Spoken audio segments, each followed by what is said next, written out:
On their first night together, the millionaire whispered, "Trust me," and she, young and innocent, surrendered to love without knowing the dark secrets he was hiding.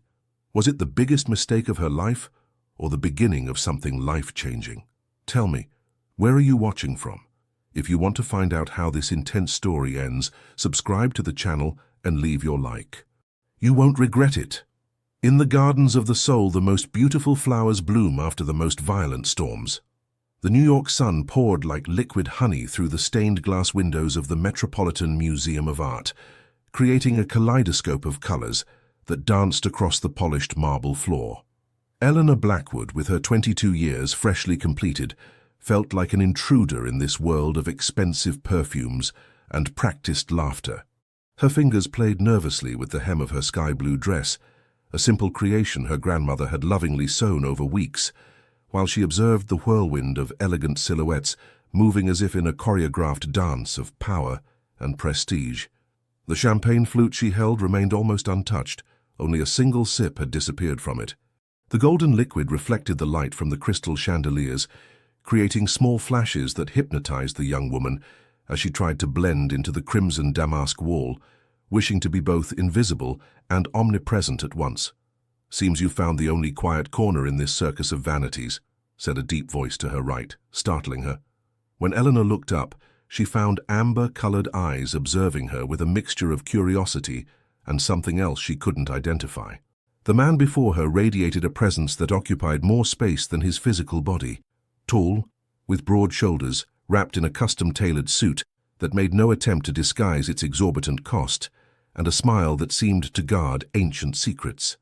"My name is Callum Whitaker," he introduced himself, extending a hand with long, elegant fingers, adorned only by a watch of discreet design, but which she recognized as a piece that cost more than all her university years combined. "Eleanor Blackwood," she responded, surprised by the firmness of her own voice. "I work at the Mercer Gallery in Soho. I'm here representing my boss." "And doing an excellent job of appearing absolutely fascinated by that wall," he joked, with a tone that contained no malice but rather an unexpected complicity.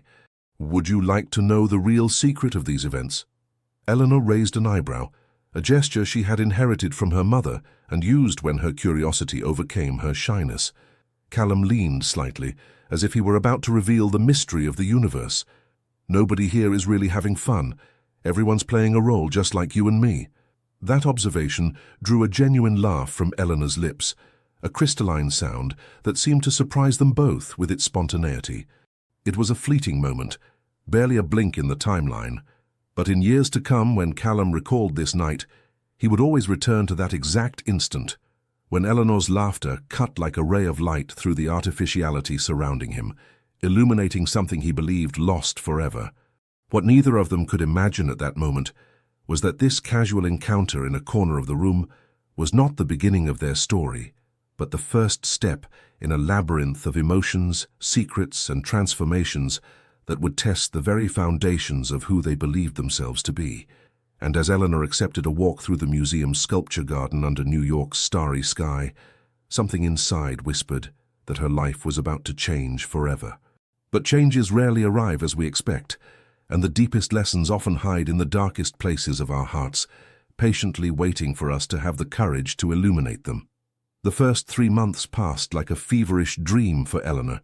Callum introduced her to a parallel universe she had only glimpsed in films.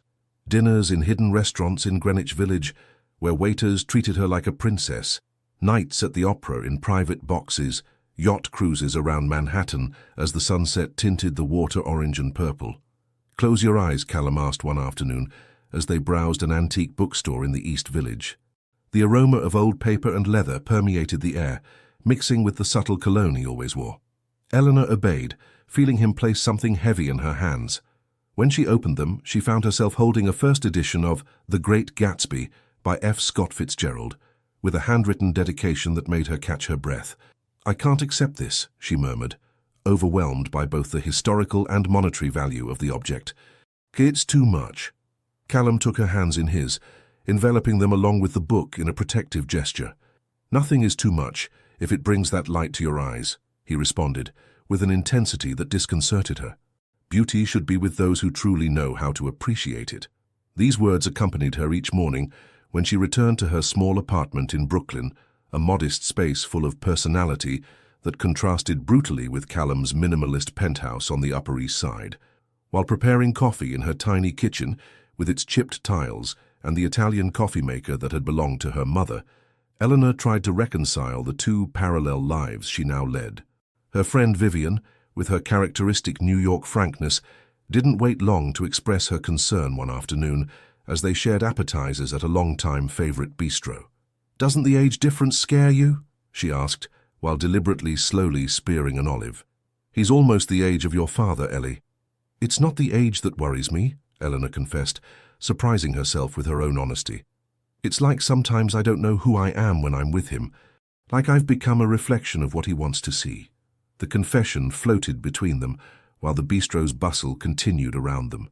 Eleanor had never joined these words together, but in pronouncing them, she knew they had been forming inside her like a silent storm for days, perhaps weeks. And what does he want to see? Vivian had this ability to go straight to the heart of things, without detours.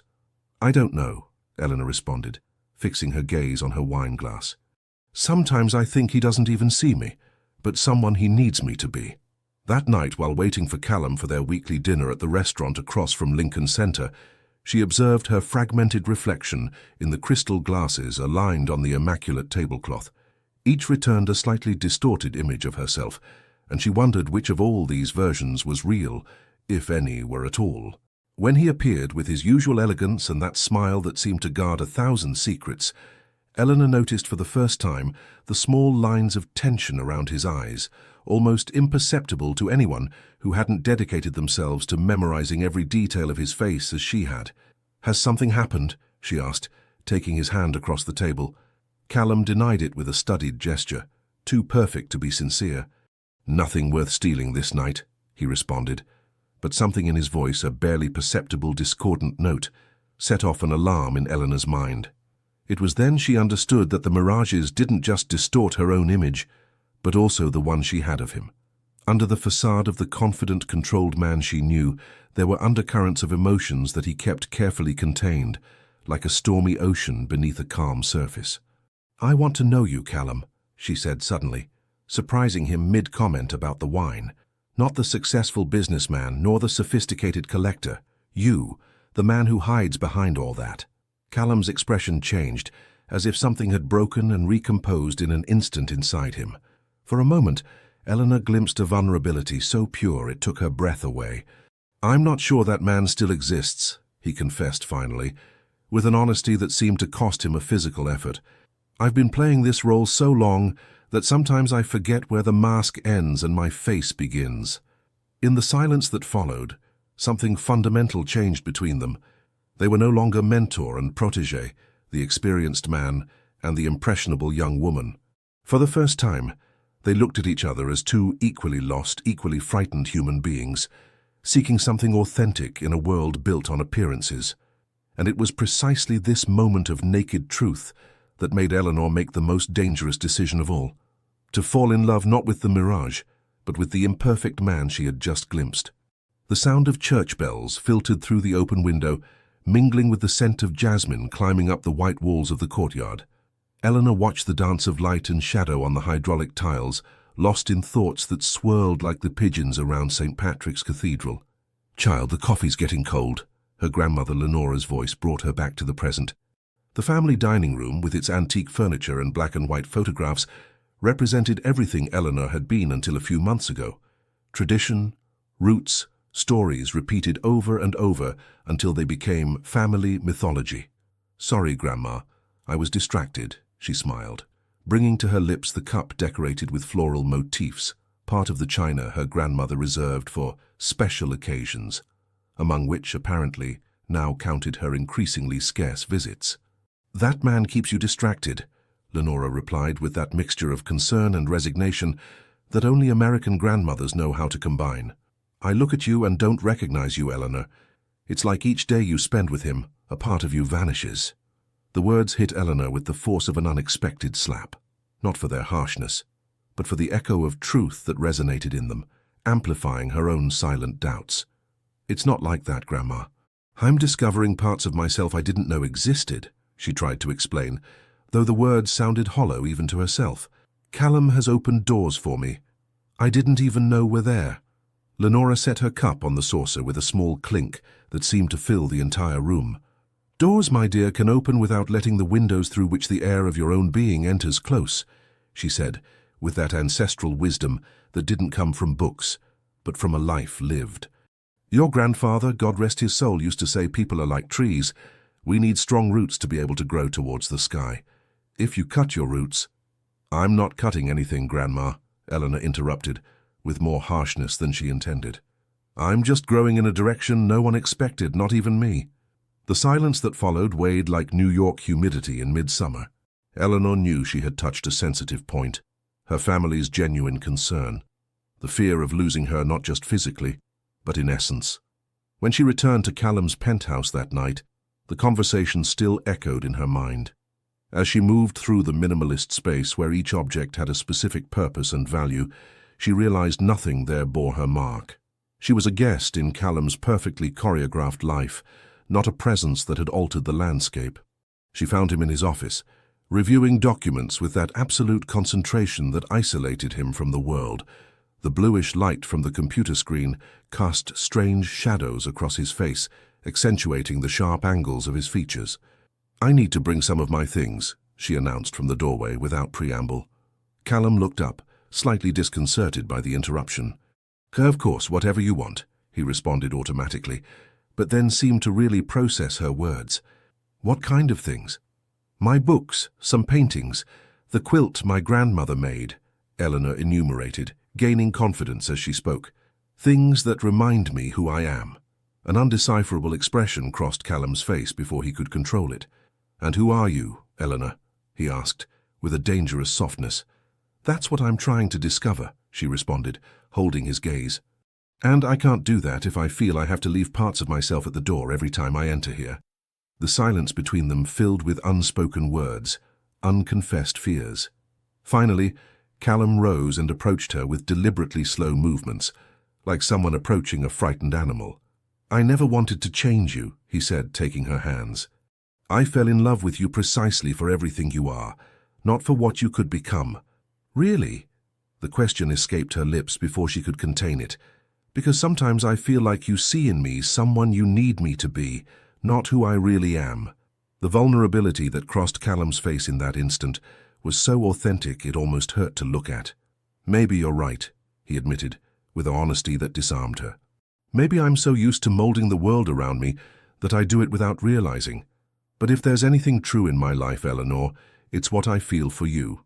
In that moment, under the artificial light of the impersonal office, both faced the first true obstacle in their relationship, the impossible balance between transformation and authenticity, between growing together and remaining true to themselves.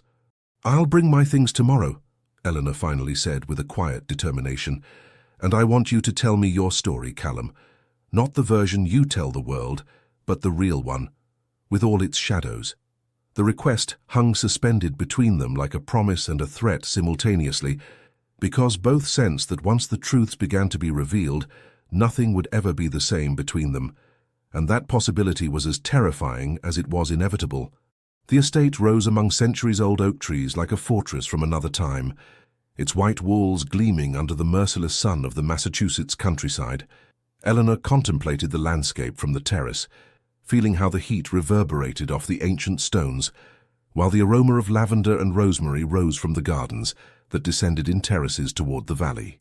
It was her first weekend at Callum's family property in the outskirts of Lenox, and every corner of this place seemed to contain entire chapters of untold stories. The furtive glances of the oldest employees, the way some spaces seemed preserved as untouchable sanctuaries, and above all that wing on the second floor that remained closed with a discretion that screamed secrets. It's impressive, she commented when Callum joined her, offering her a glass of chilled white wine that immediately fogged the crystal. But it doesn't seem like a much-inhabited place. I come seldom, he admitted, leaning against the stone balustrade. Too many memories. The breeze moved Eleanor's hair, bringing to them the distant sound of workers pruning the oaks on the hillside. The contrast between the apparent serenity of the place and the tension emanating from Callum was almost palpable.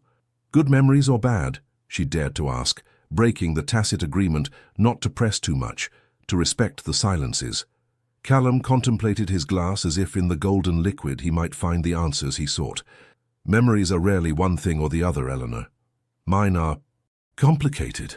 Something in his tone, a barely contained fragility, made Eleanor approach and gently rest her hand on his. The contact seemed to startle him, as if awakening him from a trance. "You promised me honesty," she reminded him softly. "I can't completely love someone I only half know." The words floated between them as the sun began its slow descent toward the horizon, tinting the sky in impossible tonalities that no painter could faithfully capture. "Come with me," Callum finally said, with a resolution that seemed to have cost him a physical effort. He led her through corridors decorated with antique tiles and portraits of ancestors with severe gazes, until stopping before an apparently insignificant door. He took out a key he carried in his pocket, not on the keyring with the others, but kept separately, like a tangible secret. "No one enters here," he explained, as he turned the key in the lock. "Not even the staff." The door opened with a creak that spoke of years of disuse. The smell of must and dried lavender hit Eleanor as they entered what appeared to have been a children's bedroom frozen in time. A wooden rocking horse, storybooks ordered by size, a collection of toy soldiers arranged in perfect formation on a shelf, everything preserved as if the occupant had only left yesterday, though the fine layer of dust covering the objects told a different story. His name was Theo. Callum's voice sounded distant, as if coming from very far away or very deep inside. "My son." Eleanor held her breath, suddenly understanding the weight of silence he had carried for months. The pieces began to fit together. The phone calls Callum took alone, the dates when he became inexplicably distant, the sadness that sometimes invaded him without apparent reason. "What happened to him?" she asked, fearing the answer. Callum approached a silver-framed photograph showing a boy of about 8 years, with his same eyes and a smile that contained all the innocence of the world. "Nothing. He's alive, thank God." His voice broke slightly. "He lives with his mother in Seattle. I haven't seen him in 5 years." The confession fell between them like a stone in a pond, creating waves of realization that expanded in all directions. It wasn't death that Callum carried like a shadow, but a living, pulsating absence that hurt precisely because it continued to exist somewhere in the world, beyond his reach. "It was a terrible divorce," he continued, now that the floodgates had opened. "Vivian, my ex-wife, had problems, addictions, instability, but she had the best lawyers money can buy. They destroyed me in court, painted me as a work-obsessed monster who was never present. And the worst is, there was some truth in it." His fingers caressed the silver frame with an infinite tenderness, as if through the metal he could touch his son's skin. "At first I had supervised visits. Then Vivian got full custody and permission to take him to Seattle, where she has family. The legal resources left me nearly ruined, and when I finally regained financial stability, it was too late. Theo had a new life, a new father, and I was just an awkward memory." Eleanor felt how each word reconstructed Callum before her eyes, transforming him from the almost mythological figure she had known into a flesh-and-blood man, with scars so deep they had altered the very geography of his heart. "Why didn't you tell me before?" she asked, without reproach in her voice, just a genuine need to understand. "Because every person who knew looked at me differently afterward," he responded with brutal honesty. "With pity, with judgment, or worse, with the certainty that there's something fundamentally broken in me. And I couldn't bear to see that look in your eyes, Eleanor, not in yours." The absolute vulnerability in his confession hit Eleanor like a physical wave. In that instant, she understood that Callum's obsessive control, his need for perfection in every detail, weren't manifestations of power, but desperate attempts to conjure the chaos that had once destroyed everything he loved.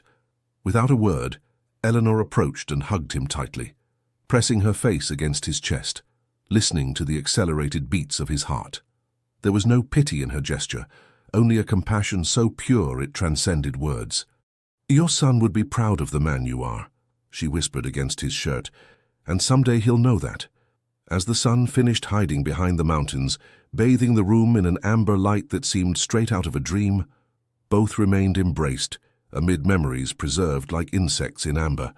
And although the weight of silence was still there, now they shared it, and somehow that made it more bearable for both. What Eleanor couldn't know at that moment was that this act of absolute trust had irrevocably altered the balance between them, creating an intimacy that would be as transformative as it was dangerous in the coming months. The sky suddenly darkened over New York, as if some capricious deity had drawn a veil over the sun. The storm that had been threatening for days finally unleashed with an almost theatrical violence, lightning drawing luminous scars against the black clouds, thunder making the window glass vibrate, and rain so intense it turned streets into improvised rivers. Eleanor watched the spectacle from the penthouse window, wrapped in a wool shawl her grandmother had knitted. The drops hit the glass with fury, distorting the view of the Empire State Building that normally dominated the landscape.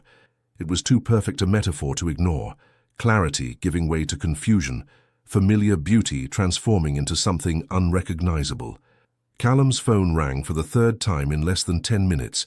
She saw him frown as he answered with tense monosyllables, pacing back and forth like a caged animal through his office. Something was wrong. She sensed it in the rigidity of his shoulders, in the way his free hand rhythmically closed and opened. When he finally hung up, he remained with his back to her, contemplating the storm as if seeking answers in the chaos of the elements. "What's happening?" Eleanor asked, approaching cautiously. "Nothing to worry about," he responded automatically, with that tone she had learned to recognize as his shield, the voice he used when lying for protection. "Callum," she insisted, placing a hand on his arm. "We're a team now, remember? What affects you affects me." He turned to look at her, and for an instant, Eleanor saw something wild in his eyes, a primary fear she had never before perceived. "The company is in trouble," he finally admitted, the words escaping as if each were a defeat. "Investments that seemed secure, decisions I made years ago, everything is collapsing like a house of cards." Lightning illuminated the room, projecting dramatic shadows across Callum's face, accentuating the lines that stress had carved around his eyes.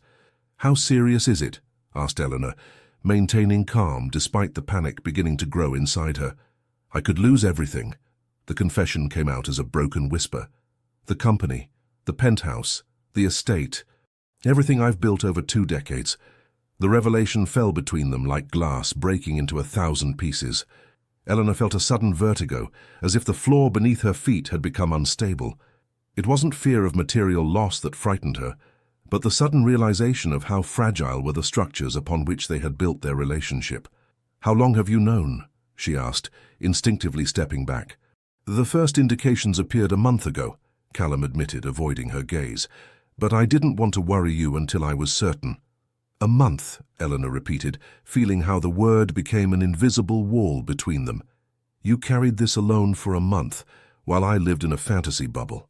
"I was trying to protect you," he defended himself, with a tone that mixed frustration and plea. "I don't need you to protect me, Callum." Eleanor's voice acquired a firmness that surprised them both. "I need you to trust me, to see me as an equal, not as someone who must be kept in ignorance for their own good." The storm outside seemed to synchronize with the one developing inside, each thunder underlining the emotion-laden words they exchanged. "What did you want me to tell you?" Callum finally exploded, his habitual composure crumbling. "That the man who was supposed to take care of you and offer security is about to lose everything? That all the luxuries to which I've accustomed you could disappear overnight?" "I never asked you for luxuries," Eleanor responded, tears mixing with anger in her voice. "I asked you for honesty, for equality, for trust. Don't you understand? I didn't fall in love with your possessions, Callum. I fell in love with you." Something changed in his expression, as if those words had finally penetrated the armor he had built around himself. "I'm afraid," he confessed, with a vulnerability that completely transformed him. "Not of losing things, but of losing you when you discover I'm not the man you believed I was." Eleanor approached again, this time taking his face in her hands, forcing him to look at her directly. "I never idealized you, Callum. Even before knowing your secrets, your scars, I always knew you were human, perfectly imperfect. And it's precisely that humanity I love, not the immaculate facade you show the world." A silence fell between them, not the kind of uncomfortable silence full of unspoken words, but a contemplative silence, like that which follows a newly discovered fundamental truth. "What are we going to do?" Callum finally asked, with a humility that made him seem younger and more vulnerable. Eleanor breathed deeply, feeling how a new and powerful determination grew inside her. "We're going to face this together," she declared, with a certainty that admitted no doubt. "First, we need to understand exactly what we're facing. I want to see all the documents, all the contracts, everything that might help us find a way out."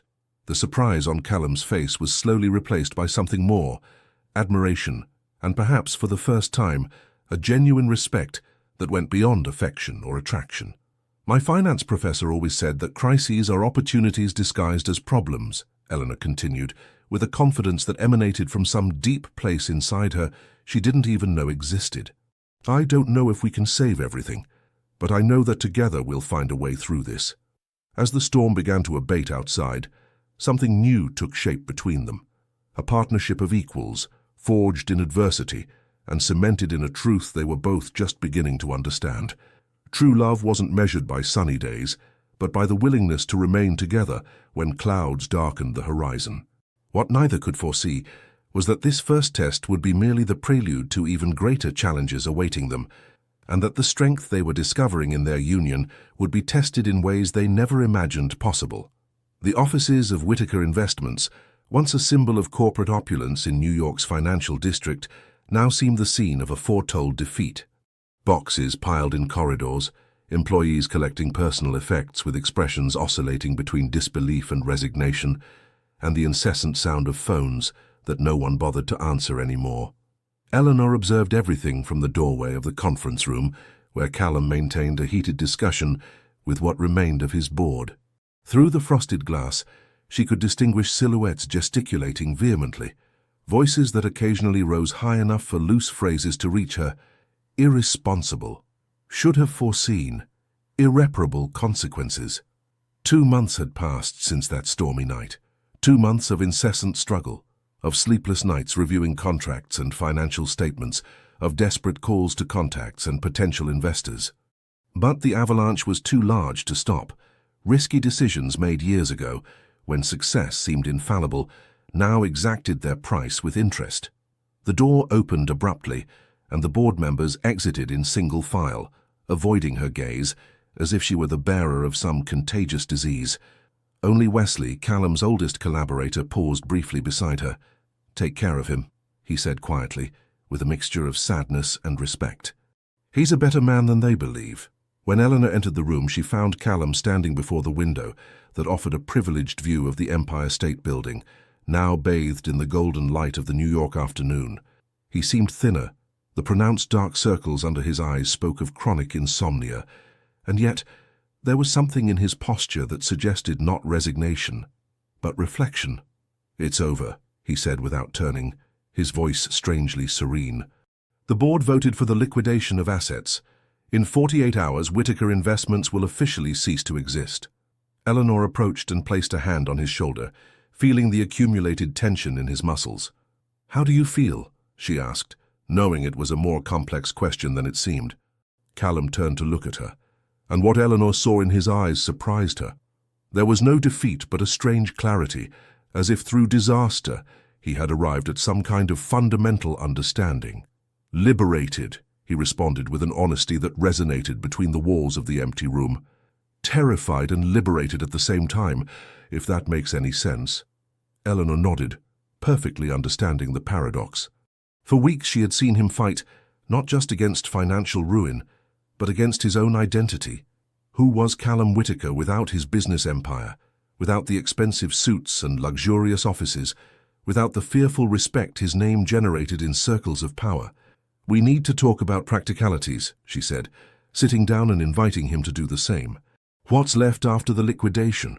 Callum sat heavily across from her, passing a hand over his face in a gesture of absolute weariness. "The penthouse is mortgaged. We'll have to leave it," he began, enumerating the losses like someone reciting a list of casualties in a battle. "The estate. I managed to save it for sentimental reasons, but we'll have to sell most of the land. There's some money in personal accounts, enough to live modestly for a while as we decide what to do." The word "we decide" didn't go unnoticed by Eleanor. Despite the chaos, Callum continued thinking of them as a unit, a we that would survive the storm. "I have a proposal," she said, taking from her bag a folder she had been keeping for days, waiting for the right moment. "I've been talking with Marcus, my former university professor." She slid the folder to him, who opened it with cautious curiosity. Inside was a meticulously elaborated business plan, along with financial projections and preliminary market studies. "An art gallery?" Callum asked, raising his eyes from the documents with an expression of surprise. "Not just any gallery," Eleanor explained, leaning forward, her voice gaining intensity as she developed the idea that had been germinating in her mind for weeks. "One that combines your business experience and my knowledge of art, focused on emerging artists from disadvantaged New York communities. There's incredible talent out there that no one is seeing, and there are collectors seeking authenticity in a market saturated with established names." Callum studied the numbers with professional attention, his brow furrowed in concentration. "It's risky," he murmured, turning the pages. "The initial capital is modest, but the margins are tight at the beginning." "Everything worthwhile involves risk," Eleanor responded, with a confidence that surprised them both.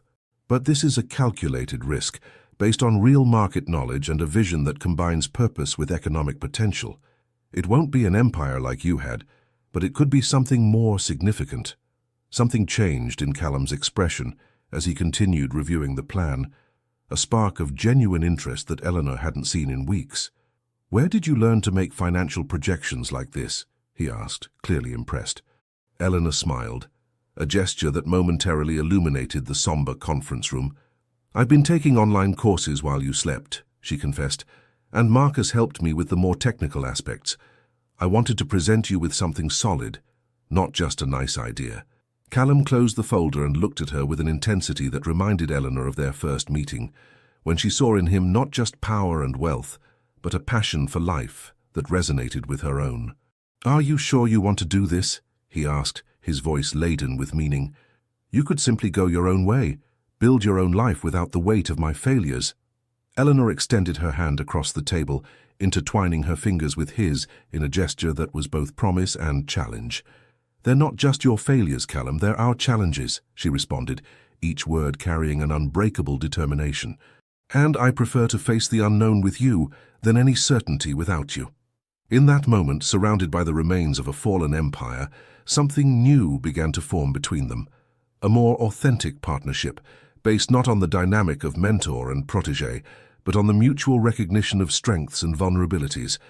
The ashes of what once was became the fertile ground where something truer could grow, if both had the courage to cultivate it. "When do we start?" asked Callum, and in these two simple words Eleanor heard the sound of a page turning, of one chapter ending and another beginning. Outside, the sun was setting over New York, bathing the city in tones of gold and crimson, a silent reminder that even the most painful endings can contain within themselves the seed of beauty of a new dawn. The small space in Greenwich Village seemed another world compared to the offices they had left behind. The exposed brick walls, high ceilings with exposed wooden beams, and the floor of original hydraulic tiles spoke of an old, authentic New York that existed long before glass skyscrapers began to alter the profile of the city.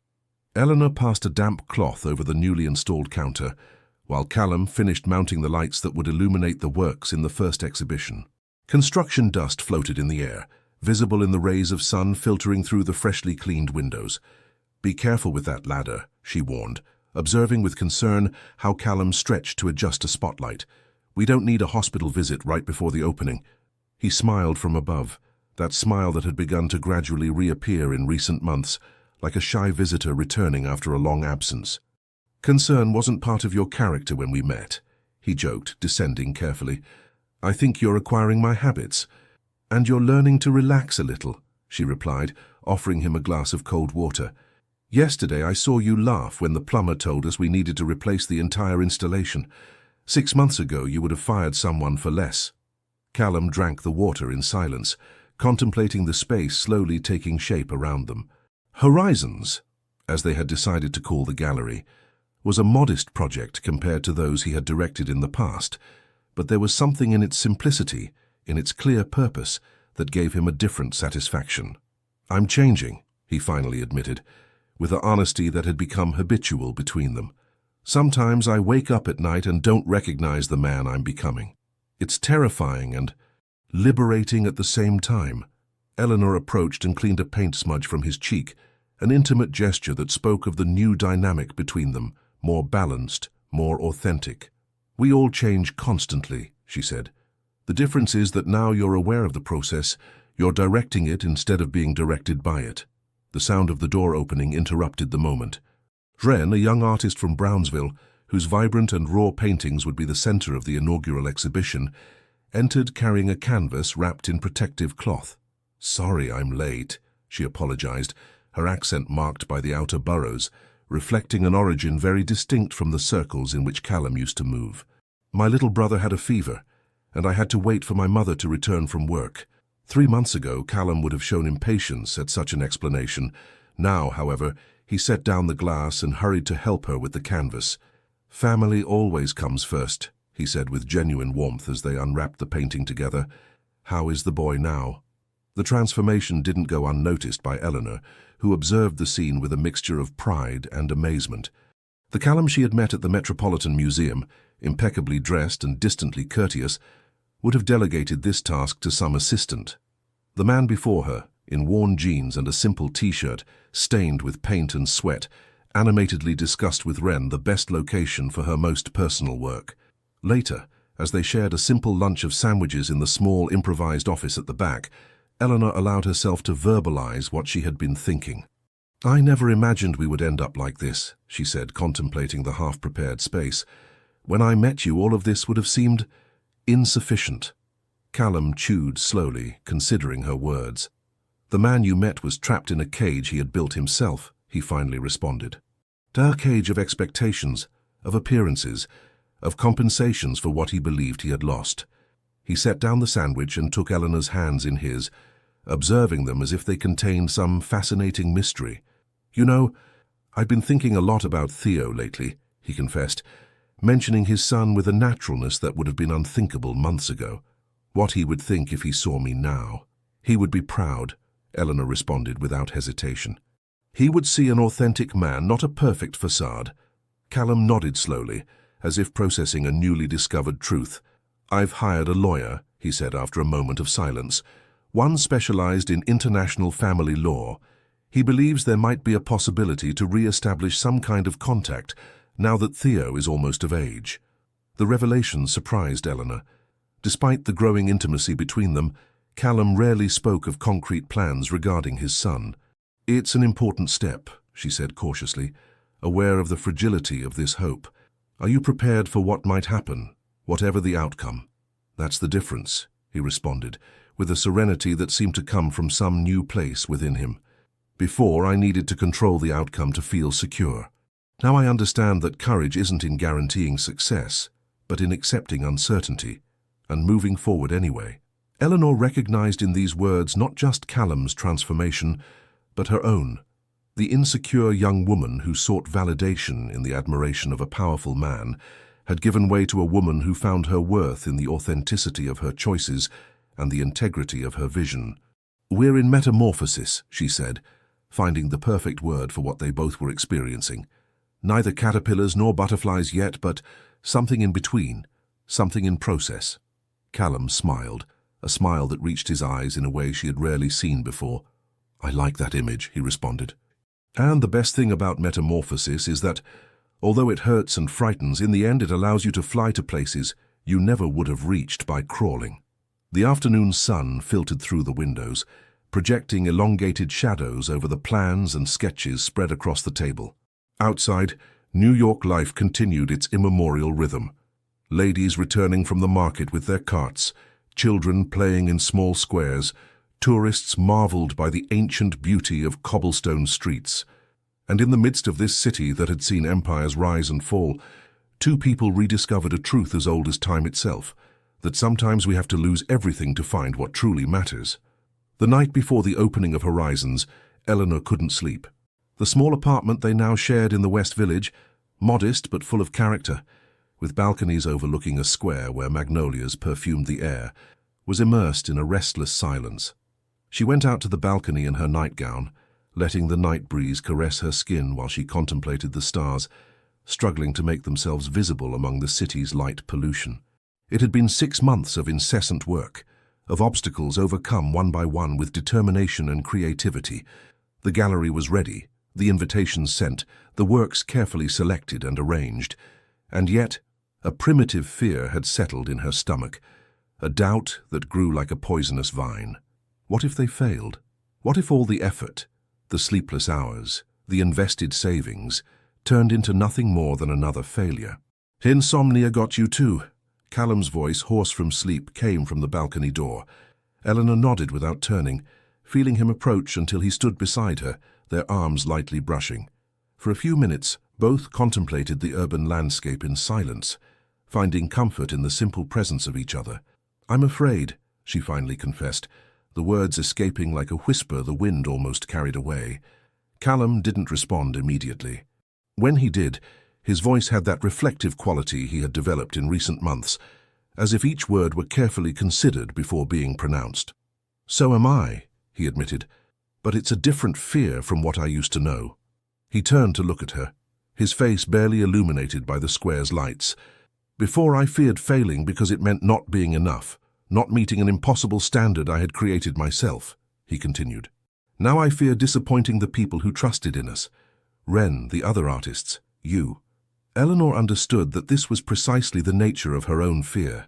It wasn't failure itself that terrified her, but the idea that her vision, her promise to create something meaningful, might come to nothing. "What if no one comes tomorrow?" she finally verbalized her worst fear. "What if they come but no one buys?" Ren has placed all her hope in this exhibition, the possibility of finally paying for the studies she's always dreamed of. Callum took her hand, intertwining his fingers with hers, in a gesture that had become his particular way of communicating support when words seemed insufficient. "Then we'll start again," he said with a simplicity that contained a profound truth. "We'll learn from the mistakes and try once more, in a different way. That's what resilient people do." Eleanor looked at him, finding in his expression a peace that contrasted notably with the tense, controlling man she had known 2 years ago. "When did you become so wise?" she asked, a small smile breaking the gravity of her face. "It's not wisdom," he responded with a soft laugh. "It's the most expensive lesson I've ever paid for. Losing everything taught me that nothing is really final, as long as we keep breathing." They returned to the interior of the apartment, where photos of the gallery's transformation were spread across the dining table, along with the guest list for the opening. Eleanor paused before one photograph in particular. Callum and her, covered in dust and paint, smiling exhaustedly at the camera after finishing painting the walls. It was an image so far from the carefully orchestrated perfection that had characterized the first months of their relationship that it almost seemed to belong to different people. "Look how we've changed," she murmured, passing her fingers over the glossy surface of the photograph. Callum approached, encircling her waist with an arm as he contemplated the image. "It's curious," he said. "I feel like I'm becoming who I should have always been, as if all these years I've been playing a role that didn't correspond to me." Eleanor rested her head on his shoulder, absorbing the comforting warmth of his body. "My grandmother would say you're finding your authentic center," she commented, remembering Lenora's wise words. "She always says life is a constant return to our essence, even when it seems we're moving away." They sat on the small worn sofa they had bought at an antique market, their bodies fitting in a comfortable familiarity that spoke of months of daily intimacy. "You know what's most terrifying?" Eleanor asked after a moment of silence. "That now I have much more to lose than when we met." Callum looked at her questioningly, and she continued, "Before, my greatest fear was not being special enough, not standing out enough for someone like you to really see me," she confessed, putting into words feelings she had kept buried. "Now I'm afraid because we've built something that really matters, something with purpose and meaning, and that makes it infinitely more vulnerable." Callum nodded, perfectly understanding what she was trying to express. "The paradox of real value," he said. "The more authentic something is, the more painful it is to lose it. It's the price of living with an open heart." They sank into another silence, but this one was different. It wasn't charged with anxiety, but with a shared acceptance. The fear was still there, like a subtle presence in the room, but it no longer paralyzed them. It had become a recognized companion, an indicator that what they were doing truly mattered. Eleanor realized they were experiencing what poets call the dark night of the soul, that moment of deep doubt that precedes any true creation or transformation, the inner abyss that we all must face before taking the definitive leap toward the unknown. "Let's try to get some sleep," she finally suggested, rising and extending a hand to him. "Tomorrow we'll need all our energy." As they settled into bed, their bodies automatically finding the position that was most natural to them after so many shared nights, Eleanor felt something settle inside her. It wasn't the disappearance of fear, but its transformation into something more useful, an alert that sharpened her senses and connected her deeply with what she truly valued. "Whatever happens tomorrow," she whispered in the darkness, "we've already won the most important thing." "And what's that?" Callum asked, his voice sleepy but attentive. "We found ourselves," she responded, feeling how sleep finally began to claim her. "And each other. For real this time." The Horizons gallery shone under strategically placed lights. The white walls made the vibrant colors of Wren's works, and the other carefully selected emerging artists stand out. A constant murmur filled the space, as cultural journalists, local collectors, and curious onlookers circulated with glasses of American wine in hand, stopping before paintings and sculptures with expressions ranging from surprise to admiration. Eleanor navigated among the groups with a natural grace that concealed her inner nervousness. She wore a simple black dress that her grandmother had modified for the occasion, a necklace of colored beads created by a neighborhood artisan, and comfortable shoes that allowed her to move constantly without suffering. It was a very different image from the insecure young woman who had attended that charity event 2 years ago, intimidated by expensive suits and dazzling jewels. "Your vision is fascinating," a recognized art critic told her, gesturing toward a series of photographs that documented the transformation of disadvantaged neighborhoods into spaces of artistic expression. Connecting artists without resources to the market, without diluting the authenticity of their message. "It's a difficult balance to achieve." "It's exactly what we seek," she responded, while her eyes discreetly scanned the room, locating Callum, who was animatedly conversing with a group of potential investors. Art shouldn't be a privilege, neither to create it nor to enjoy it. As the night progressed, it became evident that the opening was a success. 3 of Wren's works already had the small red dot indicating their sale, and several attendees had expressed interest in other pieces. Journalists took notes and photographs, promising reviews in cultural supplements. The atmosphere vibrated with that particular energy that only arises when something authentic connects with those who are prepared to appreciate it. In a moment of relative calm, Eleanor allowed herself to retreat to a corner to observe what they had created. From there, she saw Callum conversing with Wren, who gesticulatively enthusiastically while he nodded with a genuine attention that had nothing to do with the calculated courtesy he used to show in his old social circles. She saw neighborhood residents mixing with academics, young art students exchanging impressions with experienced collectors. Invisible boundaries dissolving, even if temporarily, thanks to the universal language of art. "It's impressive what you've achieved." The voice of Marcus, her former professor and mentor, slightly startled her. "And in such a short time." Eleanor smiled, grateful for his presence and constant support during the months of preparation. "It's been a difficult path," she admitted. "There were moments when I thought we wouldn't make it." Marcus nodded comprehensively, his wise eyes studying her with a mixture of pride and curiosity. "You know, when you first told me your plan, I had my doubts," he confessed. "Not about the idea itself, which was brilliant, but about the partnership. I wondered if the dynamic between Callum and you would survive this kind of test." "I doubted sometimes too," Eleanor acknowledged honestly. "We had to relearn how to relate to each other, to find a balance that didn't exist before." Their conversation was interrupted by the arrival of a man Eleanor didn't immediately recognize. Tall, with an impeccable suit and an air of authority that seemed out of place in the relaxed atmosphere of the gallery. "Eleanor Blackwood?" he asked, with an accent that revealed his non-New York origins. "I'm Alexander Mitchell, director of the Art and Community Foundation of Chicago." Marcus discreetly excused himself, leaving them alone as Eleanor shook the hand of the newcomer, intrigued by his presence. "I've been observing your work since you began renovating this space," Mitchell continued. Your approach is precisely what we're looking for in our new project in Chicago.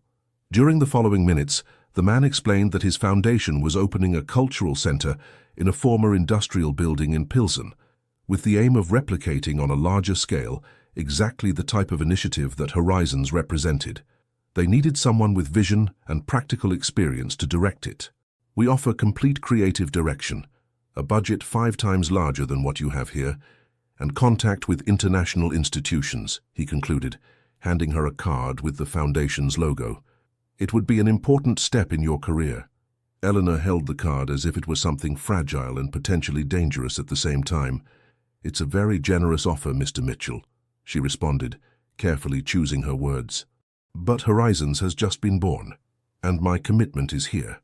The man smiled as if he had expected exactly this response. I understand your loyalty, and it's admirable, he said. But think about it. We're not asking for an immediate answer. Come to Chicago, visit our facilities, meet the team. Then you can decide. He courteously bid farewell, leaving Eleanor in a state of confusion that brutally contrasted with the joy she had felt minutes before. The offer, completely unexpected, opened possibilities she hadn't even considered. A larger city, superior resources, international projection. When Callum approached her minutes later, he immediately noticed that something had changed in her expression. Has something happened? He asked, concern evident in his voice. I'll tell you later, Eleanor responded, tucking the card in her bag. Tonight is for celebrating what we've achieved. But as she rejoined the guests, smiling and answering questions about the gallery and its artists, an uneasiness had settled inside her. For the first time since they had begun their transformation together, she felt she was at a crossroads where perhaps their paths should separate for each to reach their true potential. The opening continued until late in the night, with more sales than expected, and enthusiastic comments that promised a bright future for Horizons. However, when they finally closed the doors and remained alone in the space they had created with so much effort, a strange silence settled between them. It was an absolute success, said Callum, uncorking the last bottle of champagne for a private toast. You were magnificent. Eleanor accepted the glass he offered, conscious that she should share the news that corroded her joy. I've been offered a job in Chicago, she finally said, the words falling between them like stones in a tranquil pond. To direct a cultural center in Pilsen, with a budget that would allow us to do everything we can only dream of here. She observed how Callum's face registered the information, passing from surprise to understanding, and then to something more complex, an emotion she couldn't completely decipher. It's an incredible opportunity, he said after a moment, his voice controlled. You should seriously consider it. The response wasn't what Eleanor had expected, though she wasn't sure what she had anticipated exactly. Protest? Pain? An attempt to convince her to stay? Is that what you want? For me to leave? She asked, her own voice betraying a vulnerability she thought she had overcome. Callum set down his glass and approached her, taking her hands in his in that gesture that had become his particular way of communicating the most difficult truths. What I want is for you to be happy, Eleanor, he said, each word measured and sincere. For you to become the extraordinary woman you've always been destined to be, even if that means our paths must separate. In these words, Eleanor recognized the deepest change that had occurred in him, the capacity to love without possessing, to value the other's freedom above his own needs. I haven't decided anything yet, she responded, resting her forehead against his. I don't even know if I want to go to Chicago. But you must find out, Callum insisted, his voice soft but firm, and you must do it by yourself, without my presence influencing your decision. Otherwise you'll always wonder what might have happened, what you might have achieved. As they remained thus, face to face in the empty gallery that symbolized everything they had built together, Eleanor understood that they were facing an even more difficult test than financial ruin or personal reinvention. The possibility that true love sometimes means letting go, allowing the other to fly freely toward their own destiny, no matter how painful the separation.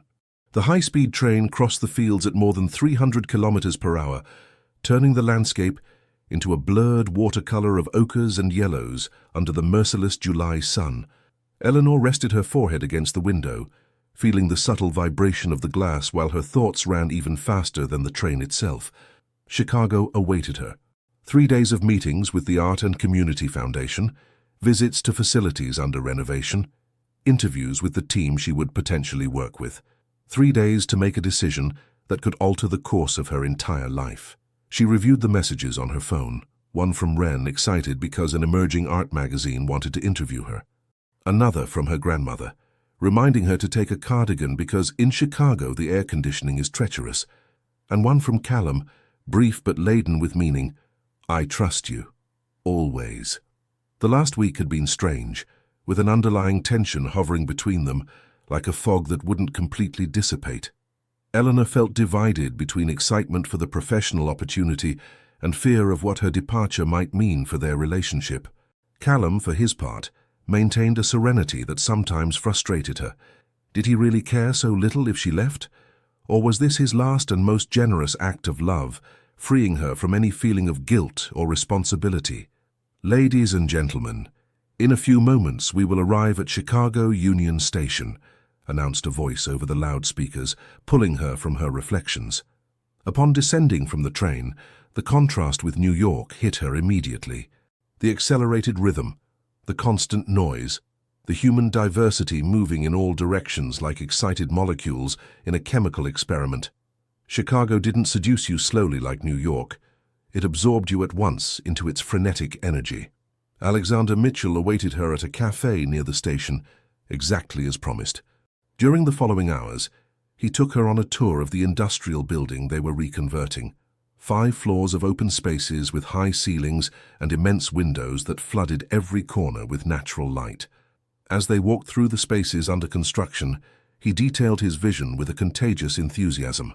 "Here will be the main gallery," he explained, gesturing in a large space where workers installed state-of-the-art lighting systems. "And these studios will be available to artists in residence, fully equipped and at no cost to them for periods of 3 to 6 months. The project was impressive in its ambition and available resources. Everything that at Horizons they had had to improvise or limit, due to budgetary restrictions, was possible here on a scale that made their efforts in New York seem almost naive in comparison. "What do you think?" Mitchell finally asked when they finished the tour on the rooftop that crowned the building, with panoramic views of Chicago. "It's extraordinary," Eleanor honestly admitted. "The potential is immense. And we've barely begun to show the available resources," he added. "The programming budget, international contacts, collaborations with educational institutions. You would have almost total creative freedom, Miss Blackwood." During dinner with the directive team that night, Eleanor surprised herself speaking fluently about her ideas, about how she would structure community programs, about the importance of maintaining the authenticity of marginalized voices, even when giving them access to privileged platforms. She saw how her words resonated with these people who had the power to convert ideas into reality on a grand scale. When she returned to her hotel room, her head was spinning with possibilities, with visions of what she could create in that space. She called Callum almost without thinking, needing to share the impressions that overwhelmed her. "It's everything they say and more," she told him, while taking off her shoes and letting herself fall on the bed. "The building, the resources, the vision, they could do so much good, Callum. Reach so many people." Her enthusiasm was palpable even through the phone, and for a moment she was once again that young woman who marveled at each new experience he showed her, when the world seemed to open before her like a magical book. "I'm very happy for you," he responded, and there was an undeniable sincerity in his voice. "You sound illuminated." "I am," she admitted, "but I'm also confused. All this would mean leaving behind what we've built together." A silence settled on the line, loaded with unspoken words and contained emotions. "It doesn't have to be a binary choice," Callum finally said. "Perhaps there are ways to have both." "Like a center in Chicago and another in New York?" Eleanor asked, though she knew that wasn't what he meant. "I mean us, Eleanor." The correction was soft but direct. Chicago and New York aren't so far apart in the 21st century. There are trains, there are weekends, there's technology to stay connected. The proposal floated between them, a long-distance relationship, a new type of connection they hadn't contemplated until now.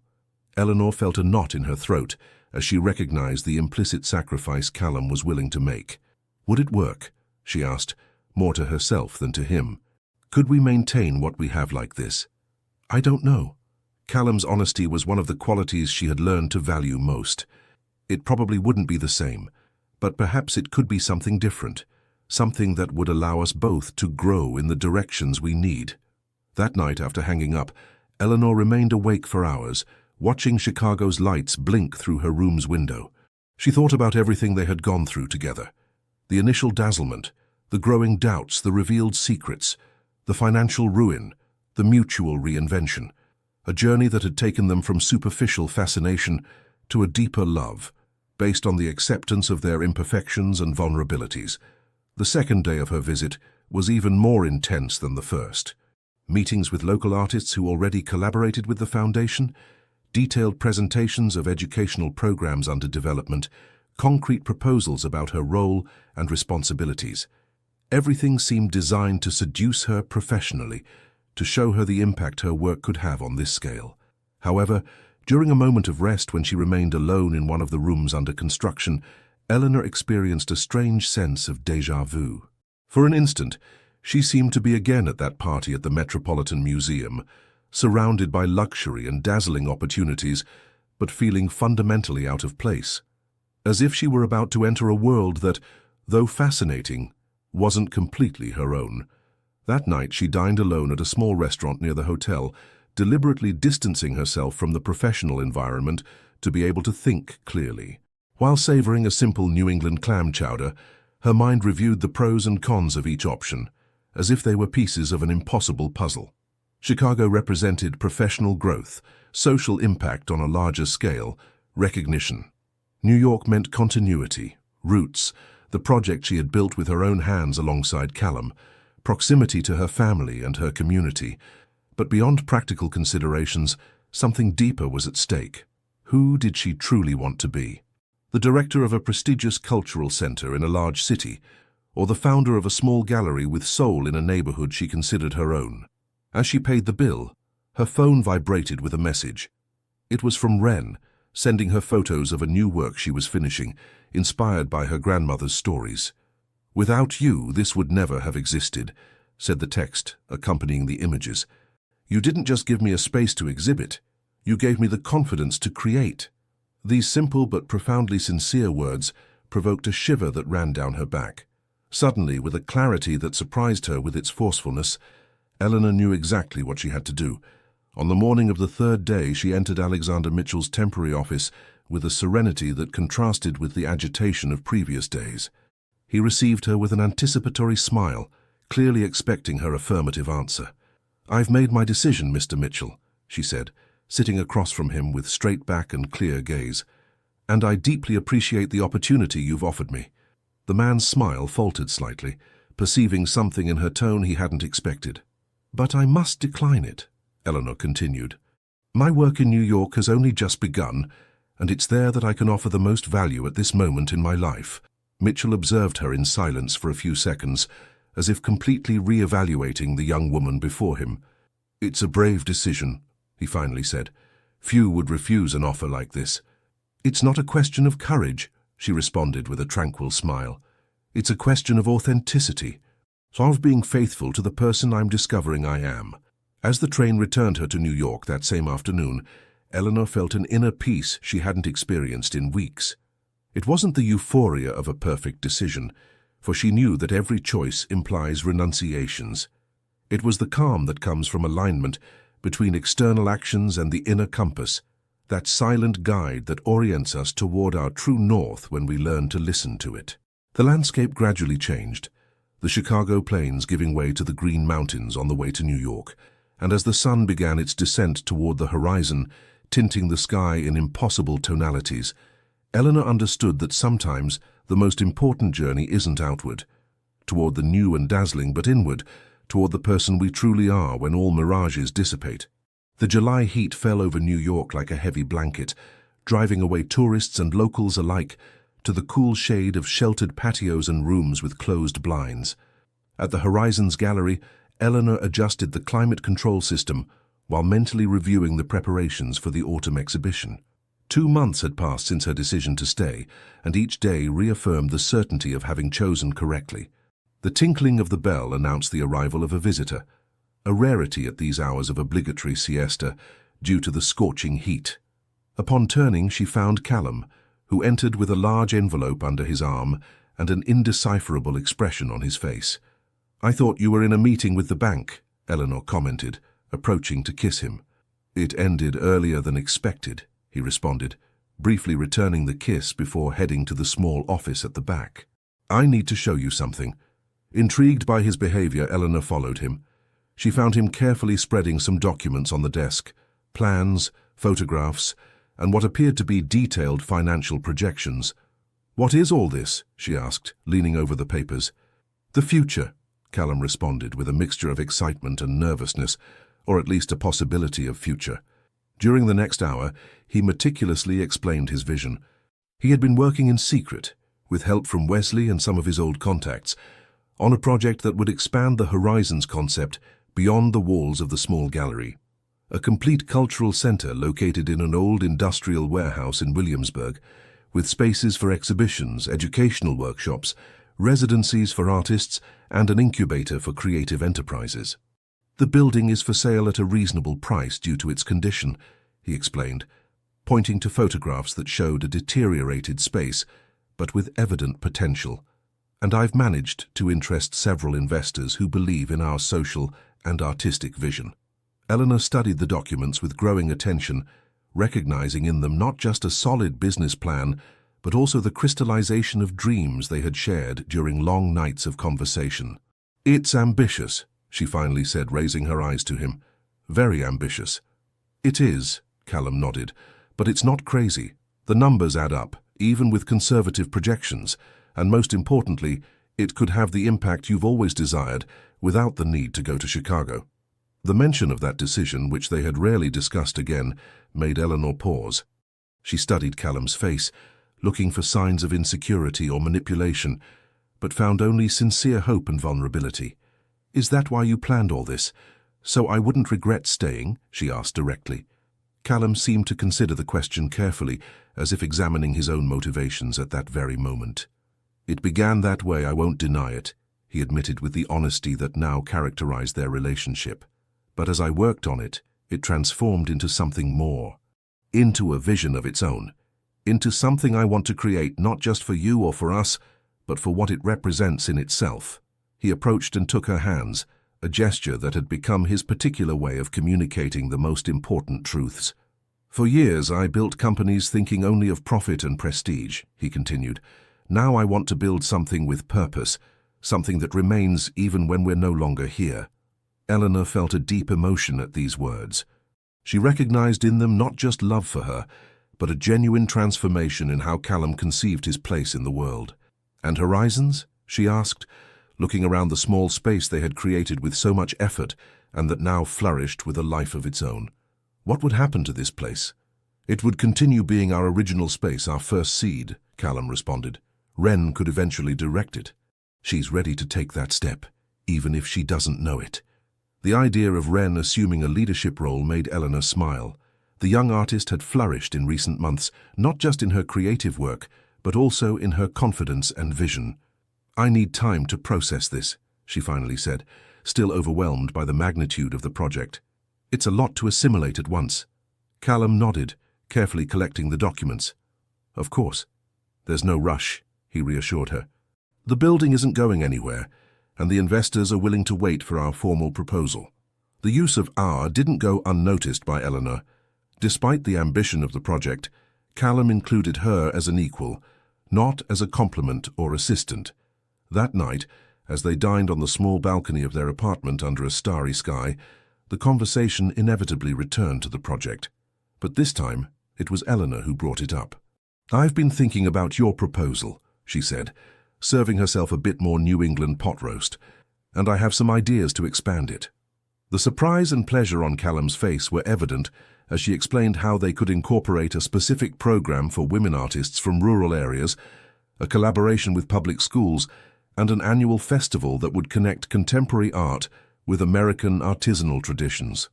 "It would be a bridge between worlds that rarely dialogue," she explained with growing enthusiasm. "Between the traditional and the innovative, between generations, between social classes." "It's brilliant," Callum responded, and the pride in his voice was genuine and perfectly aligned with the values of social sustainability that attract the investors. As the night progressed and their ideas intertwined, forming something greater and more significant than the sum of its parts, Eleanor felt a strange sense of déjà vu. She remembered those first conversations in luxurious restaurants when Callum opened doors to a world that seemed fantasy. The difference now was that she wasn't being invited to enter his world, but they were creating together a new universe, one that reflected the best of both. "There's something else I must tell you," Callum said, as the conversation began to wind down, his tone changing to a more serious one. "I've received news from Seattle." Eleanor tensed slightly. Any mention of the city where Theo lived always brought a mixture of hope and anxiety. "Theo will turn 18 in 3 months," Callum continued, "and according to my lawyer, he has expressed interest in contacting me once he's legally an adult." The revelation floated in the night air, loaded with meanings and possibilities that subtly altered the plans they had just discussed. "Callum, that's wonderful," Eleanor finally said, taking his hand across the table. "How do you feel?" He breathed deeply, as if searching for the exact words to describe the emotional storm he clearly experienced. "Terrified," he admitted, "hopeful, guilty for the lost time, grateful for the opportunity, all at the same time." Eleanor nodded, perfectly understanding the complexity of these contradictory emotions. "Do you want him to come to New York?" she asked, contemplating how this new variable might affect their plans. "That will depend on him," Callum responded. "But I want to be prepared for any possibility, including traveling to Seattle if that's what he prefers." The implication was clear. Everything they were planning, the cultural center, their shared dreams, might have to be adapted or even postponed depending on what happened with Theo. And yet there was no doubt in Callum's voice, no sign that he was considering any option other than prioritizing this long-awaited reconciliation. "Then we'll adapt," Eleanor said with a simplicity that hid the depth of her commitment. "The center will wait if necessary. Some things are more important." The gratitude in Callum's eyes was almost tangible. Without words, he stood and embraced her, with an intensity that communicated what words couldn't completely express. The recognition that this was true love, not that which is based on perfect moments and plans without obstacles, but that which chooses to remain and adapt when life presents its inevitable complications. Later that night, as Callum slept, Eleanor remained awake, observing his profile silhouetted against the faint light filtering through the blinds. She thought of all the seeds they were planting, the cultural center, the possible reconciliation with Theo, their relationship that continued deepening through each test. Some of these seeds would flourish, others perhaps not. But the important thing, she understood, wasn't the final result, but the very act of sowing with hope and tending with love what would grow.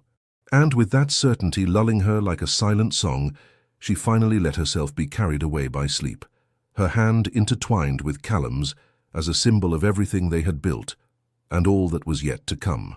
JFK Airport bustled with the typical activity of a Sunday afternoon. Families returning from vacations, executives preparing for the work week, tourists departing with skin reddened by the New York sun and hearts full of Broadway and hot dogs. Eleanor and Callum waited in the international arrivals area, each lost in their own thoughts, as they observed the screen announcing the imminent landing of the flight from London, connecting from Seattle. "Do you think he's changed much?" Eleanor asked, breaking the tense silence that had settled between them. Callum tried to smile, but the gesture didn't reach his eyes, which remained fixed on the automatic doors through which passengers would appear. "It's been almost 6 years," he responded with a controlled voice. "He's no longer a child. He's practically a man. A man he barely knew, though he carried his blood." That was the unspoken truth that weighed between them like a physical presence. The last 3 months had been an emotional roller coaster. From that initial exchange of emails, tentative and formal, to increasingly frequent and personal video calls, Callum had slowly rebuilt a bridge to his son. Eleanor had witnessed each step, offering silent support, giving them space when they needed it, and listening to Callum's hopes and fears in the sleepless nights that followed each new communication.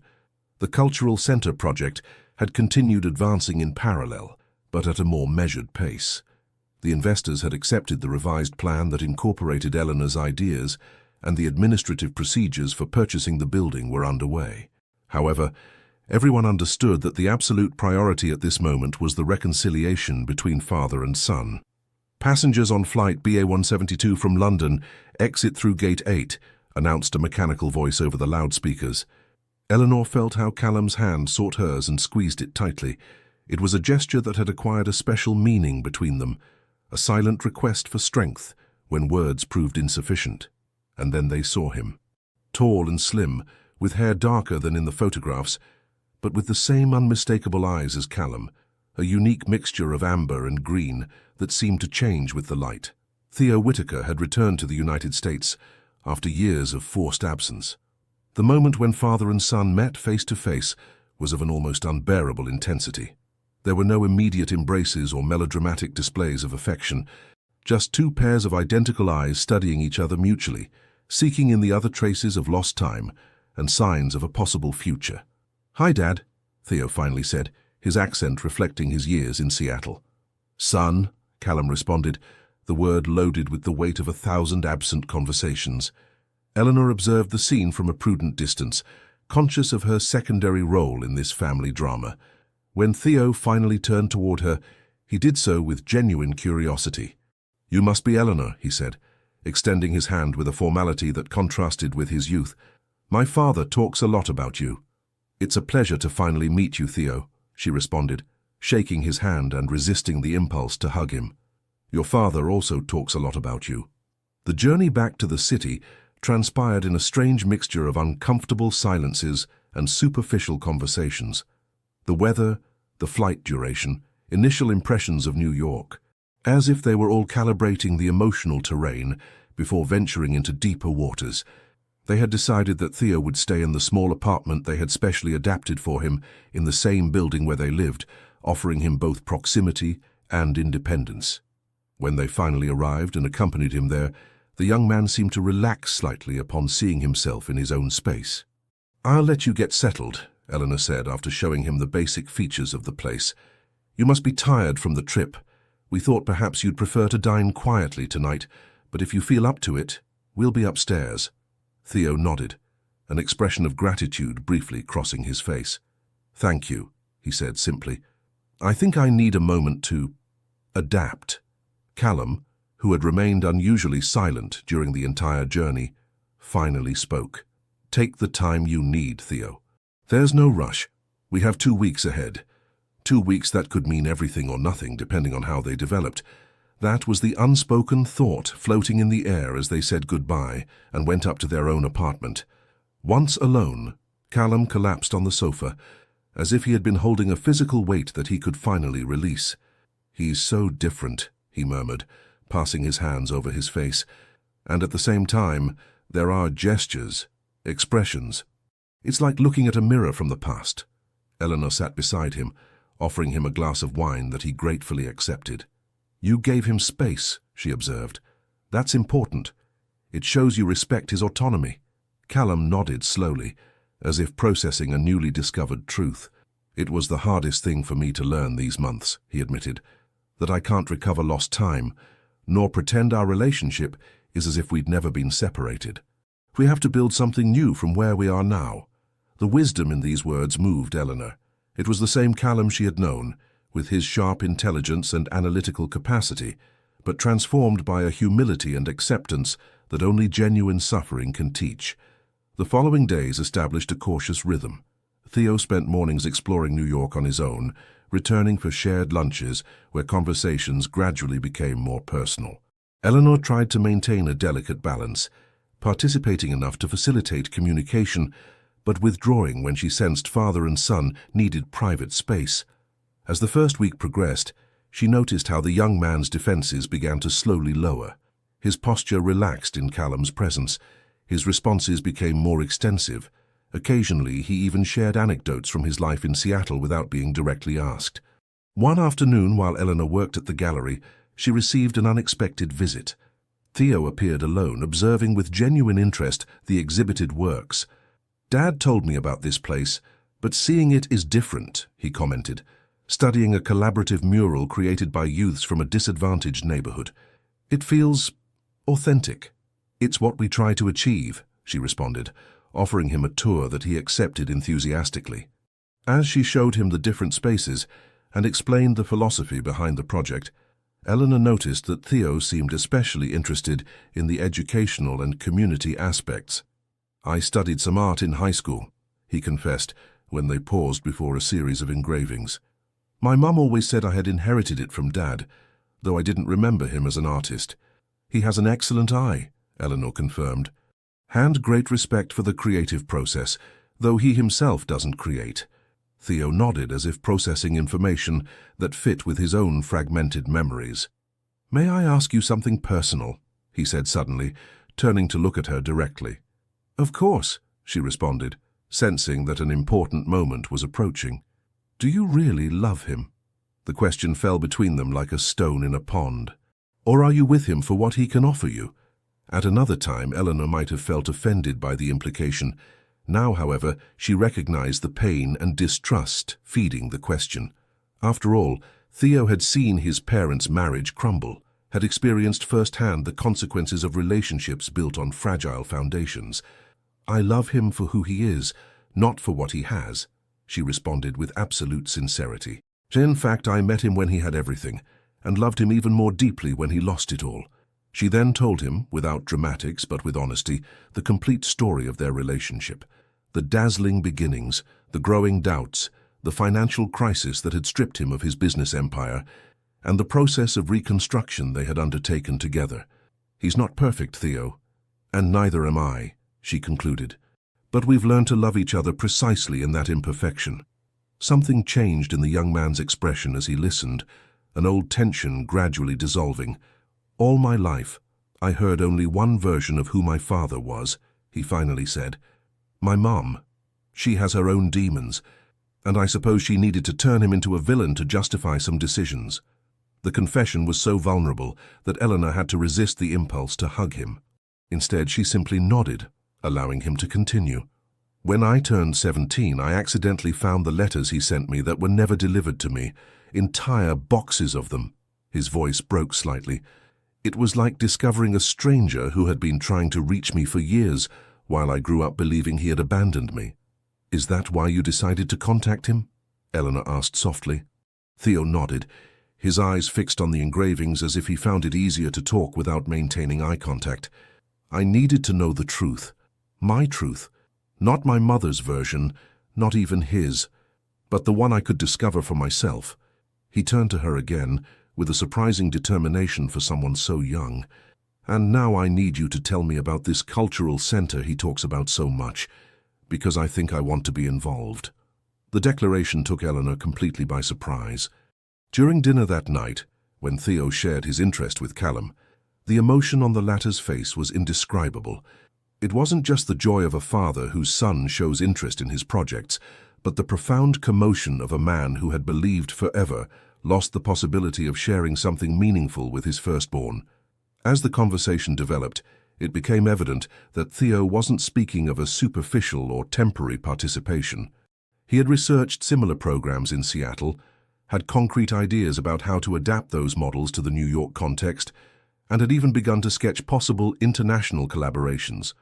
"I could stay," he finally said, the proposal floating in the air like a vertiginous possibility. "At least a year. The university would allow me to do an exchange in New York, and I could combine studies with work on the project." As Callum and Theo discussed the practical details, Eleanor observed the scene with a mixture of amazement and gratitude. What she was witnessing was nothing less than an everyday miracle, the reconstruction of a bridge that seemed irreparably destroyed, the re-establishment of a connection that transcended time and distance. Later that night, while Callum slept peacefully for the first time in weeks, Eleanor remained awake on the balcony, contemplating the stars over New York. She thought of all the invisible bridges that connect people, some broken by circumstances, others strengthened by shared trials, some just being built. Just bridges made not of steel and concrete, but of something infinitely more fragile and simultaneously more resistant. Understanding, forgiveness, and the obstinate hope that it's always possible to find the way back to those we love. And as the city slept around her, Eleanor knew with certainty that the cultural center they were creating was much more than a building or a project. It was a physical manifestation of these invisible bridges, a space where art would serve as a universal language to connect what seemed irreconcilable, past and future, tradition and innovation, loss and redemption. The old industrial warehouse vibrated with the sound of hammers and saws, the smell of fresh paint and plaster, mixing with the breeze entering through the newly installed large windows. Eleanor reviewed the plans spread across an improvised table, while workers transformed the cavernous space into what would soon be the Bridge Cultural Center, a name chosen as tribute to all the connections they hoped to foster through art and education. 8 months had passed since Theo's initial visit, who now studied at New York University and dedicated a large part of his free time to the project. His presence had catalyzed a series of positive changes that none of them could have foreseen.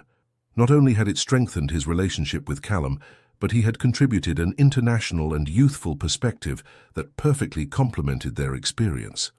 "The solar panels will arrive tomorrow," announced Theo, approaching with a laptop under his arm. "And I've just confirmed the participation of the Canadian collective for the artistic exchange next quarter." Eleanor smiled, observing how the young man navigated confidently among workers and architects. In less than a year, he had gone from being a stranger to becoming an integral part of their lives and of the project that now united the three of them. "Your father is finishing a meeting with the investors," she informed, putting away the plans. "Shall we go see him?" They walked together to the section of the building that was already finished and functioning as a provisional office. They found Callum saying goodbye to 2 executives with a satisfied expression. "We have green light for the final phase," he announced as soon as they were alone, his face lighting up with contained enthusiasm. "And something else. They approved the scholarship for young artists that you proposed, Theo. 15 fully funded places for the first year." The news provoked an improvised celebration. As they shared a toast with coffee, the only beverage available at the moment, Eleanor couldn't help but reflect on the path that had led them there. Each obstacle, each crisis, each difficult decision had converted into a necessary step toward this present that none of them could have imagined 3 years ago. "We should invite Grandma to see this," she suggested, thinking of Lenora, who continued observing their transformations with a mixture of pride and amazement. She would love to see how the works have progressed. The mention of Lenora brought a smile to Theo's face, who had developed a special bond with the elderly woman during his frequent visits to Sunday family meals. The direct and unpretentious wisdom of the grandmother seemed to offer him an anchor in a world that had changed too quickly for him. "Plus, I promised to bring her produce from the farmer's market," he added, consulting his watch. "If we hurry, we can stop by before it closes." The domesticity of these small daily rituals continued to amaze Eleanor. The ease with which Theo had integrated into their lives, the naturalness with which they now all navigated together through the complexities of their intertwined relationships. That afternoon, as they toured the market selecting fresh fruits and vegetables, a familiar figure caught Eleanor's attention. Wren, the artist whose works had inaugurated horizons, was walking toward them with a radiant smile and an envelope in hand. "I was selected," she announced without preamble, waving the envelope like a victory flag.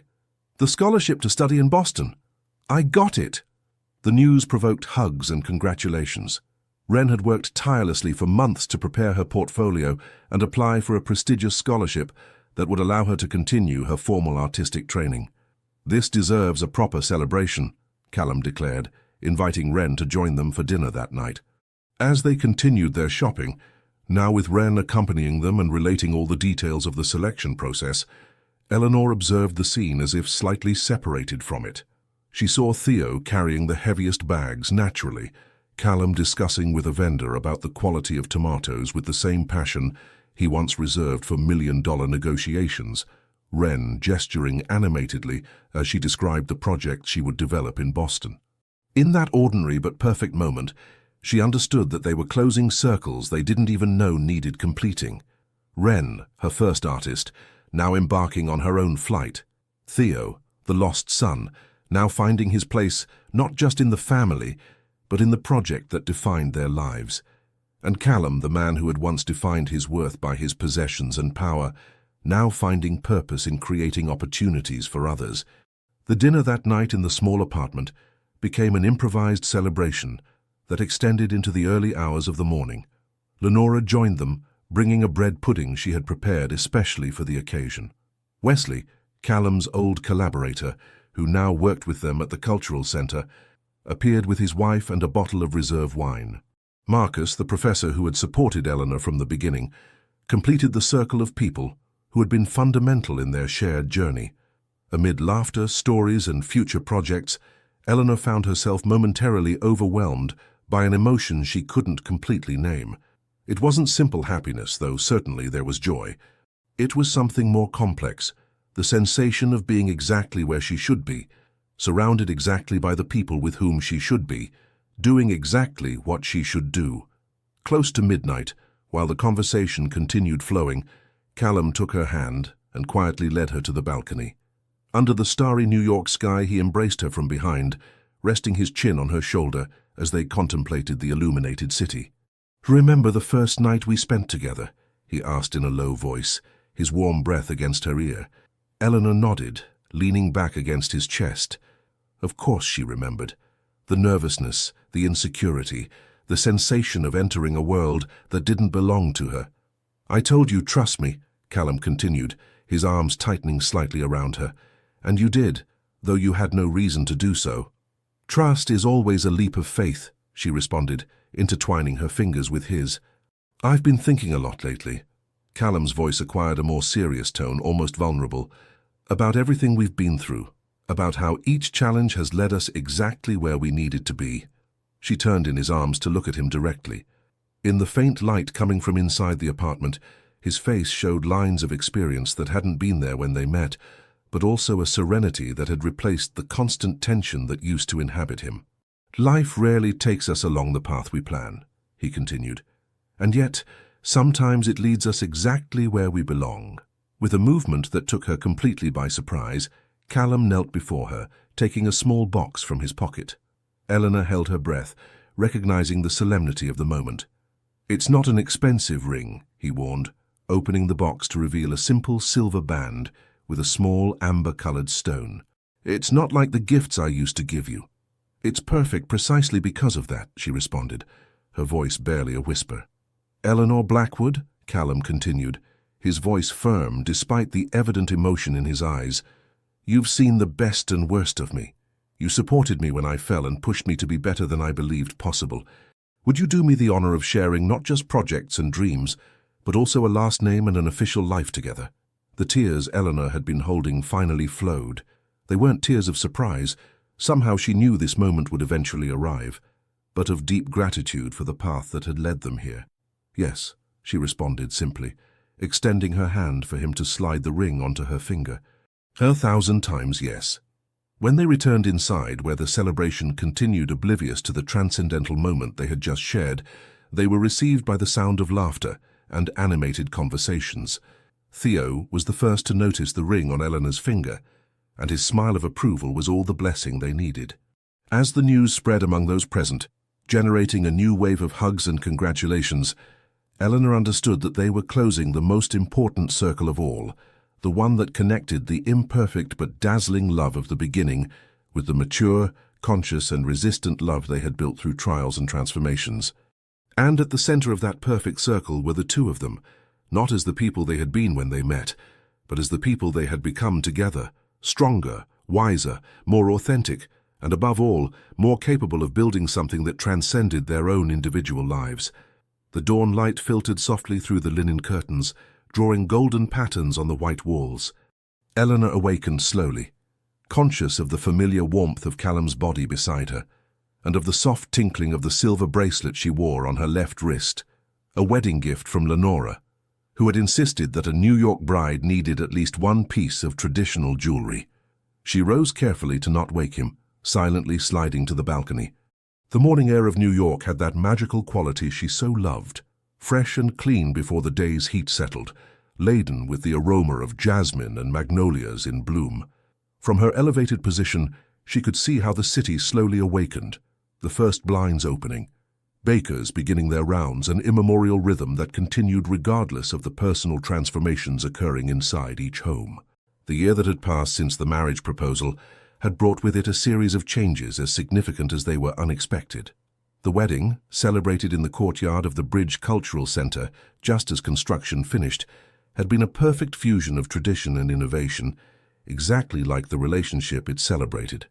Lenora had insisted on certain New York rituals, while Theo had contributed elements from his life in Seattle, creating a ceremony that, like everything they now did, built bridges between seemingly distant worlds.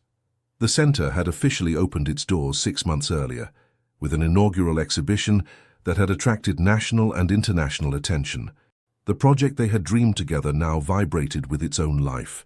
Workshops for youths from disadvantaged areas, artistic residencies for creators from around the world, educational programs that connected artisanal traditions with contemporary expressions. What had begun as a small gallery on a secondary street had become a cultural ecosystem that transformed lives. "Good morning." Callum's voice, hoarse from sleep, surprised her as she contemplated the city. Early riser, as always. She turned to see him leaning against the doorframe, with tousled hair and that look of vulnerable intimacy that only she knew. He was no longer the impeccably dressed businessman she had met years ago, but a man who had found freedom in authenticity, in allowing himself to be exactly who he was without pretensions or defenses. "I had too many things on my mind to keep sleeping," she confessed, accepting the coffee he offered. The inauguration of the exchange program, the final details of Wren's exhibition.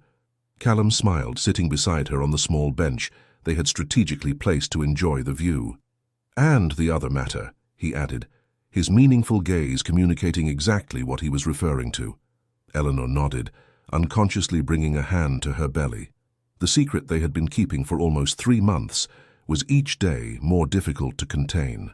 The life growing inside her represented a new horizon, perhaps the most transformative of all those they had explored together. "I've been thinking," she said after a moment of shared contemplation. "I want to tell Theo first, before anyone else." Callum looked at her with a mixture of surprise and emotion. "Are you sure?" he asked, though his tone suggested he perfectly understood the decision. "Completely," Eleanor responded. "He has been a fundamental part of our story. He deserves to be the first to know that this story continues expanding." The relationship between Eleanor and Theo had evolved in unexpected ways during the last year. What had begun as a cautious bond, always mediated by Callum, had transformed into a genuine friendship based on shared interests and mutual respect. It wasn't a maternal relationship. Theo was too adult for that, and Eleanor too conscious of appropriate boundaries, but a special connection that both deeply valued. "He's coming for breakfast this morning," Callum reminded. "He wants to discuss the details of his project for the summer before flying to Seattle." Theo's visit to his mother and his Seattle friends would be the first since he had decided to permanently establish himself in New York, a decision that had surprised everyone, including himself, but that reflected the deep rootedness he had developed in this new life. When he arrived an hour later, he brought with him the contagious energy that characterized him. At 19, he had flourished into a young man of serene confidence, combining the best of his Seattle roots with a growing New York identity that suited him surprisingly well. "I've finished the draft of the intercultural program," he announced, while serving himself orange juice, "and I have news from Montreal. The Roots Collective wants to partner with us for an itinerant exhibition next year." As they discussed the project's details, Eleanor exchanged a meaningful look with Callum. When the conversation reached a natural pause, she took Theo's hand, a gesture that had come to feel completely natural between them. "Before you continue with plans for next year," she said with a smile she couldn't contain, "there's something you should know. Something that will change the dynamics of our projects a bit." Theo's eyes widened with understanding, even before she completed the phrase. "You're going to be a big brother," Eleanor confirmed, observing how the initial surprise on his face gave way to genuine joy. The embrace that followed was spontaneous and sincere, first to her and then to his father, who made no attempt to disguise the tears that shone in his eyes. "Do you know if it's a boy or a girl?" Theo asked, his enthusiasm suddenly reminding them how young he was despite his habitual maturity. "Not yet," Callum responded, resting a hand on his son's shoulder with that gesture of masculine connection they had developed. "But whatever it is, it will have the best big brother we could wish for." The conversation that followed was full of plans and possibilities, shared dreams about how they would integrate this new life into the universe they had built together. There was no fear in their speculations, just a shared excitement for the unknown that approached. That afternoon, as they returned home under a sky beginning to tinge with the impossible colors of the New York dusk, they paused at the small park where they used to sit during the first difficult days after the financial ruin. Then they came here to escape the tiny apartment that represented their new reality, to breathe and remind themselves that not everything was lost. Now the park wasn't an escape, but a place of voluntary reflection, a space to contemplate the path traveled and the one still stretching before them. "I'll never forget something you told me on this very bench," Callum commented as they sat. "It was after losing everything, when I was convinced you would abandon me for someone more stable, more successful by conventional standards." Eleanor smiled, perfectly remembering that moment crystallized in time. "I told you that true success isn't measured by what you have, but by what you build," she completed, "and that I preferred to build something meaningful from scratch with you than to live in empty abundance with anyone else." "Those words saved me," he confessed. "Not just our marriage, but myself. They gave me permission to redefine who I wanted to be, beyond the expectations I had internalized." They remained in silence, contemplating the children playing on the swings, the mothers conversing on nearby benches, the elderly strolling slowly along the shaded paths. Ordinary lives full of small dramas and daily joys, each with its own story of transformation and discovery. "Do you know what name I like for the baby? If it's a girl?" Eleanor asked after a moment.